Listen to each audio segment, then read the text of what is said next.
All right, peace. This is James again with Pan African Designs. Sorry about the delay. I had a little issue with the mic not being set up, so I'm back, and I think I actually got the audio set up pretty good this time. So let's redo this. The name and the topic of this video will be the Nation of Islam and the tribe of Shabazz. Secretly is the tribe of Heru. I'm gonna try to keep this short and simplistic so that people can really get a real gist of what's going on and why this video is necessary.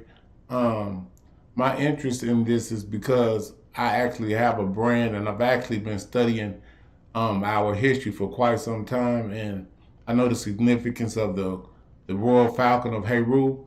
To our people, it's with the actual first image that we used in ancient times to represent a royalty as far as the king or queen, or if you want to use that term to understand what I mean by royalty. But once I learned this particular history, I started teaching it to my nephews and to my family. My nephew actually was watching the Spike Lee produced Malcolm X movie, and from that, when it came to the scene of when Malcolm was in prison, and he met the brother from Nation of Islam, the brother actually mentions the lost tribe of Shabazz. At that point, my nephew went and looked that up, and then the first image that he came across was the image of the falcon Heru. So of course, you know, with me having a brand and trying to push this particular history, it kind of resonated with him. And then he came back, and once he finally came over to the house, he asked me about you know, the Nation of Islam and the tribe of Shabazz, and I was kind of lost at where he was going with the story. So we finally got around to him telling me that he had watched the Malcolm X movie, and that he had seen that scene, and that he had stopped and looked that up and came up with looking at the falcon, and he was wondering that I know anything about it, which I at that time had escaped me that Shaka Atmos had actually did a presentation on Sinetta's Black News 102 a couple of years back, where that was actually his something that he had brought forth. So I went back and tried to look and see, you know, had anybody brought that information to the table. And from what I seen, Shaka almost that, and I remember that that's exactly what he was talking about. But it was a lengthy, I think it was a lengthy video that he had did, maybe an hour or two long. So that particular piece of information got overshadowed with whatever else that he was actually teaching. So that's why I don't want to make this video long, because I want to get straight to the point as far as what I'm trying to make this a little bit simpler. So with that said, let me go ahead and start sharing my screen here just in a second here, and I'm gonna show you the video actually that Shaka. Matter of fact, I'll show you the image that my nephew. No, I'm gonna show actually with the video that Shaka did on Black News 102. Someone cut that video and actually just that piece out, and the title of the video is "The Lost Tribe of Heru." And then when you see that, you can actually go type that in on YouTube or whatever, and you can see that for yourself. If you want to look back over that and maybe get some reference points as what he was talking about. So let me go ahead and share the video, and then I'll come back. I'm going to give you just a few more. so that people can see I'm not making this up. All of that Islam stuff comes out of Christianity, and it comes out of the Christian language that was used in the Syriac Orthodox Church. Hold on a second. Just give me 1 second, because you're seeing a whole bunch of stuff right now you're not even supposed to see. Pause that for. Oh, you're gonna love this. Woo. Hold on. Boom. Okay. Now, you know, Elijah Muhammad taught black people that we were the lost tribe of Shabazz. That's right. Right? But every time you look it up in Arabic, you can't find it. There's nothing on Shabazz in Arabic.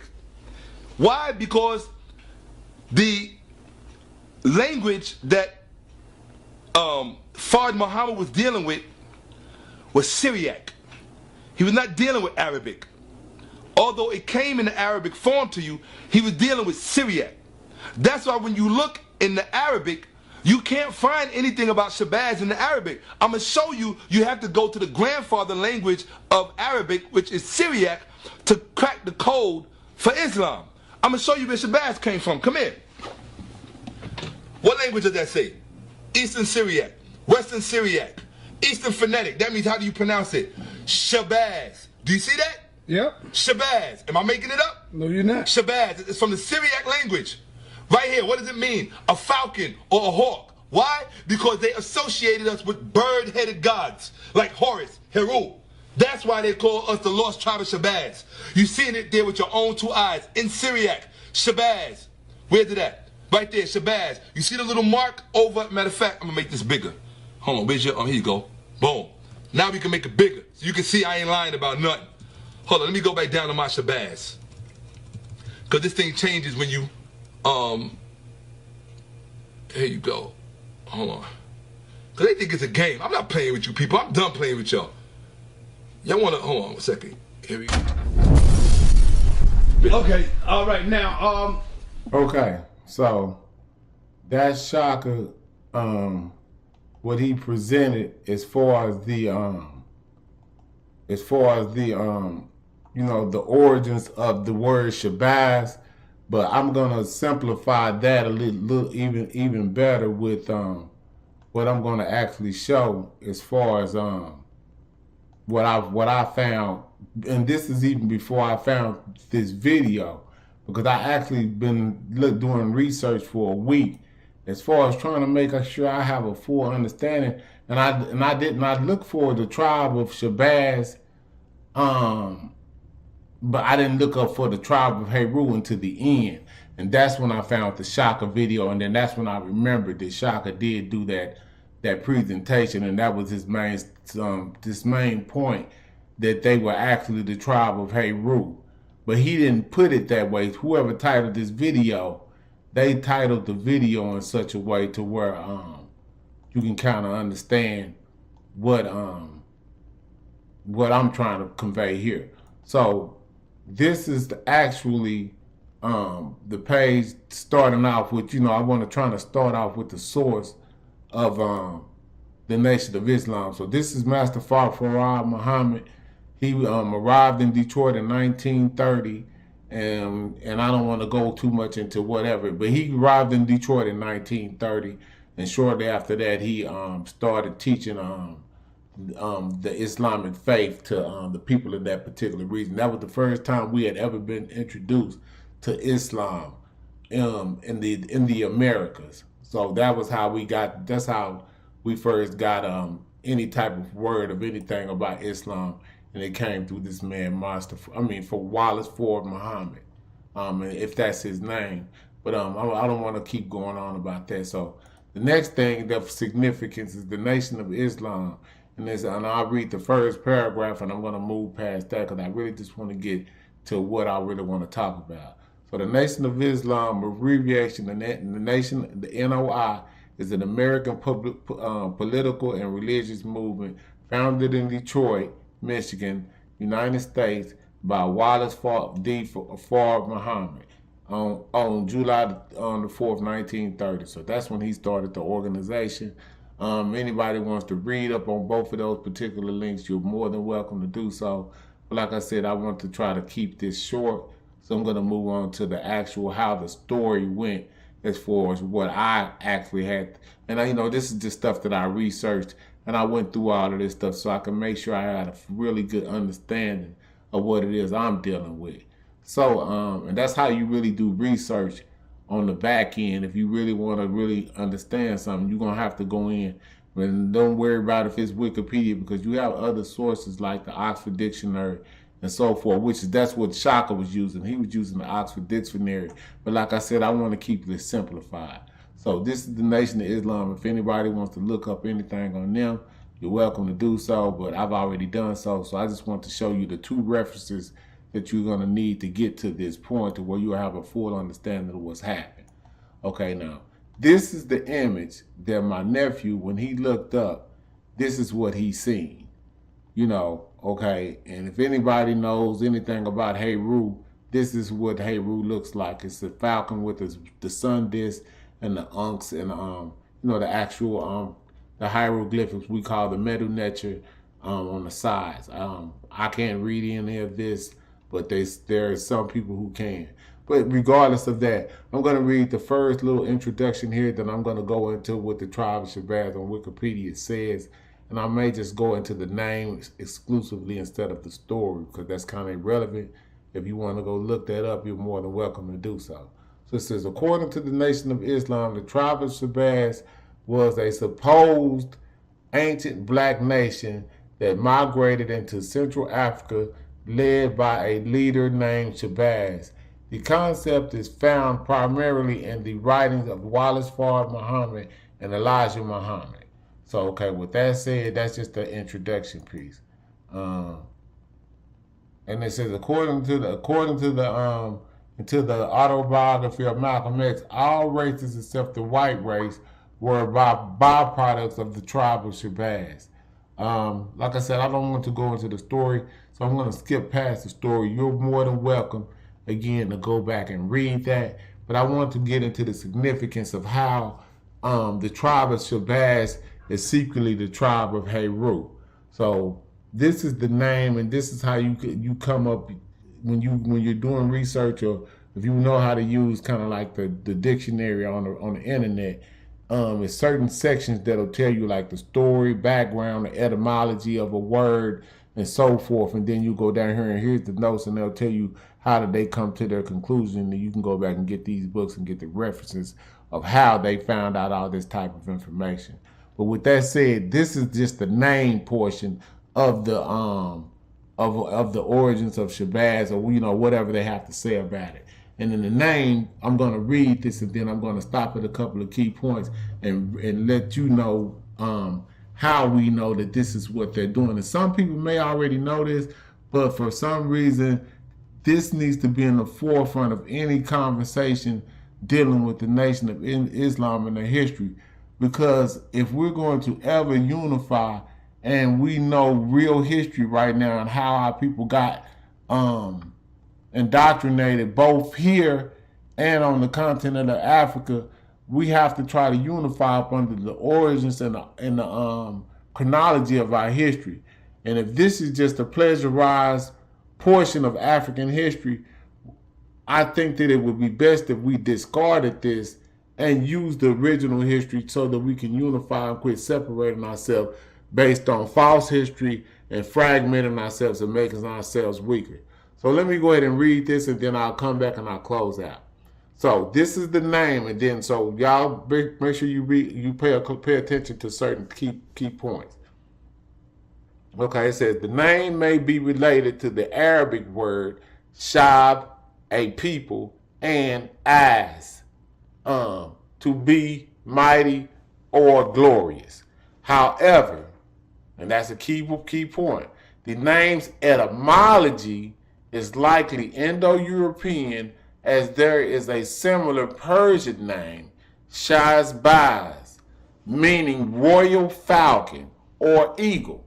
Now, we have the eagle here in America, so they're kind of maybe trying to, let you know that it's just a bird of prey, but the first one is royal falcon, which is where they will probably get that from, because the royal falcon of Heru is the oldest image used to set up a government or a city-state.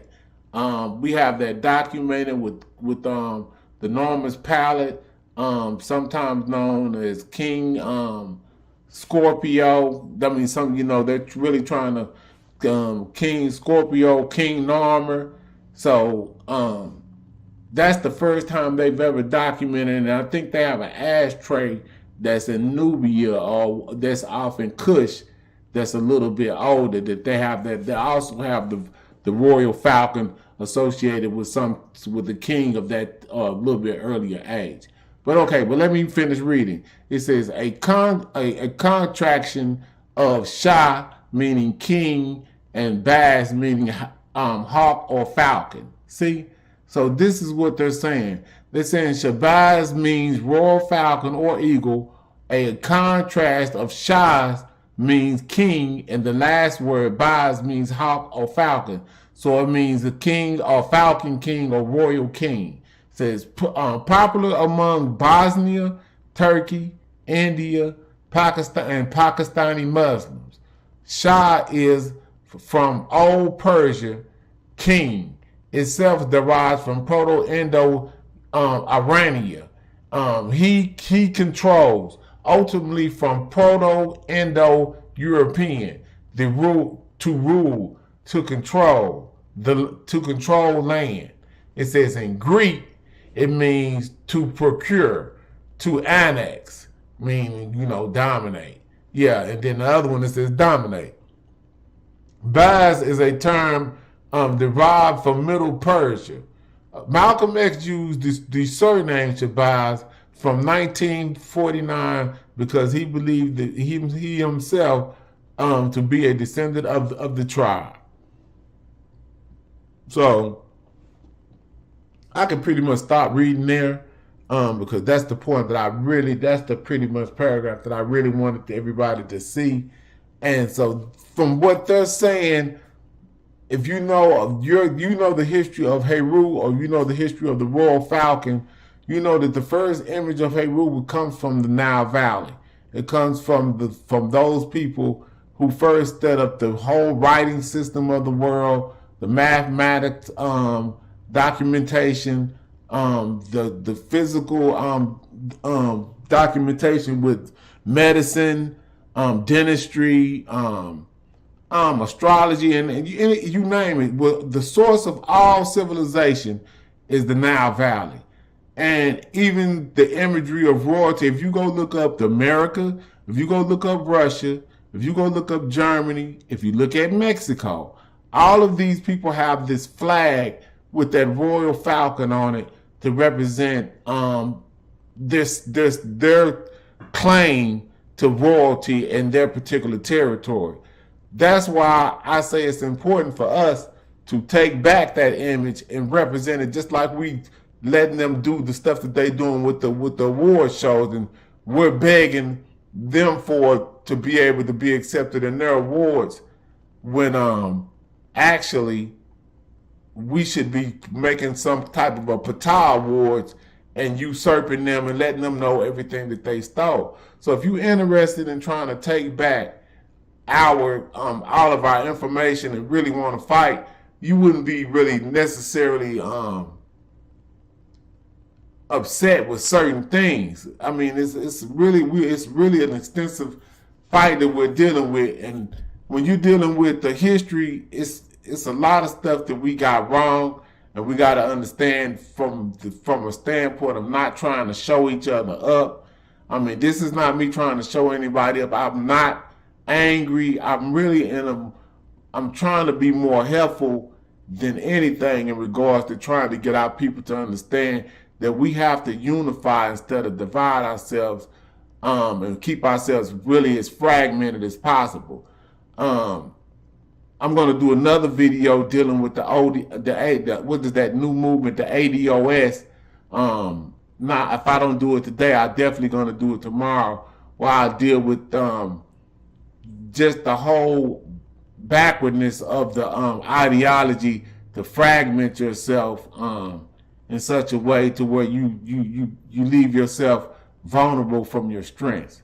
So I'm going to go ahead and stop sharing this particular screen, because I've done pretty much all I need to do. And then I'm going to actually end this video because I don't want it to be a long video. So let me go ahead and move over to a different screen.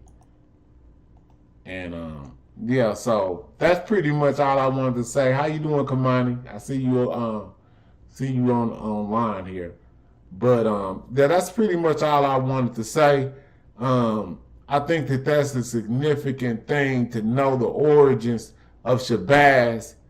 Not to be weaponized that we caught y'all and you know that y'all don't know who y'all the tribe of Shabazz is really the tribe of Heru. This is really done in a real way that I want us to, because if I look at it like this, y'all can go ahead and start supporting Pan-African designs if that's the case, because y'all can start wearing the falcon, because that's really what we're trying to do. Is we're trying to use make the image more valuable than the dollar, and so to speak, because once we show unification up under our history, we can usurp and get past a lot of the stuff that's got us enslaved. So that's really what this video is about. And it's not to be disrespectful to anybody in the Nation of Islam. I know we have a lot of people that use Pan-Africanism as a weapon, and that's not really what I'm about, because we all coming from an ignorant state. So with that being said, peace everybody, and I'll get back with y'all on another video shortly. I finally got my audio fixed, and I'll listen to this and see if I need to do any tweaking. All right, peace.